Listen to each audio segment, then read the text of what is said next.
Cuma ingat, dalam sejam waktu maghrib, dalam 2 jam waktu asar, dalam 3 jam waktu zuhur, dalam sejam suku waktu subuh, dia ada 5 waktu. Waktu pertama waktu fadilah, waktu yang paling awal lepas azan, paling banyak pahala.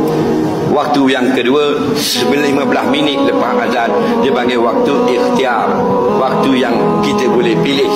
Waktu yang ketiga waktu jawaz, harus kita semayang. Contoh, waktu jawaz semayang zuhur pukul 3.30, waktu harus, bukan haram.